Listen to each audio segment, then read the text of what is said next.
الحرية والعيشة، الحرية الكرامة والعدالة الاجتماعية. كنا نطالب بإطلاق السراحات والمهرجان والخطابات وكل شيء رانا في الوجه. في النقطة الثانية من الإطلاق ثالثا نقول ونثبت أننا نطالب أسعار مناسبة أسعار متناول المغاربة كاملة. بين أسعار متناول المغاربة كاملة.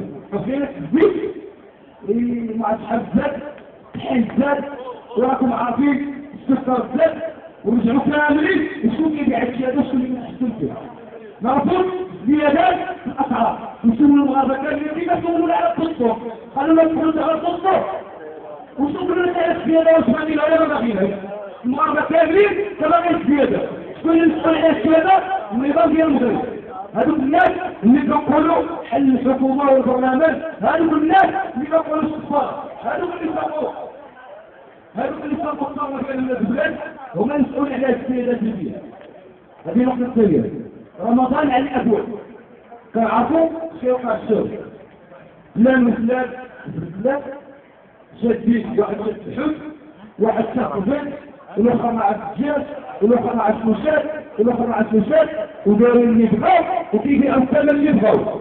والعام السابق والشعب يريد اسقاط واحتكار. الشعب يريد اسقاط واحتكار. الشعب يريد اسقاط واحتكار. الشعب يريد اسقاط واحتكار. الشعب يريد تخفيف المعيشة. الشعب يريد تخفيف المعيشة. الشعب يريد تخفيف المعيشة. قلنا هذا طيبنا. قلنا الشعب هو صاحب القرار. العالم كامل يتفق على القضية دي. الشعب هو صاحب القرار. بس وحده. الله الوطن الشعب. الله الوطن الشعب.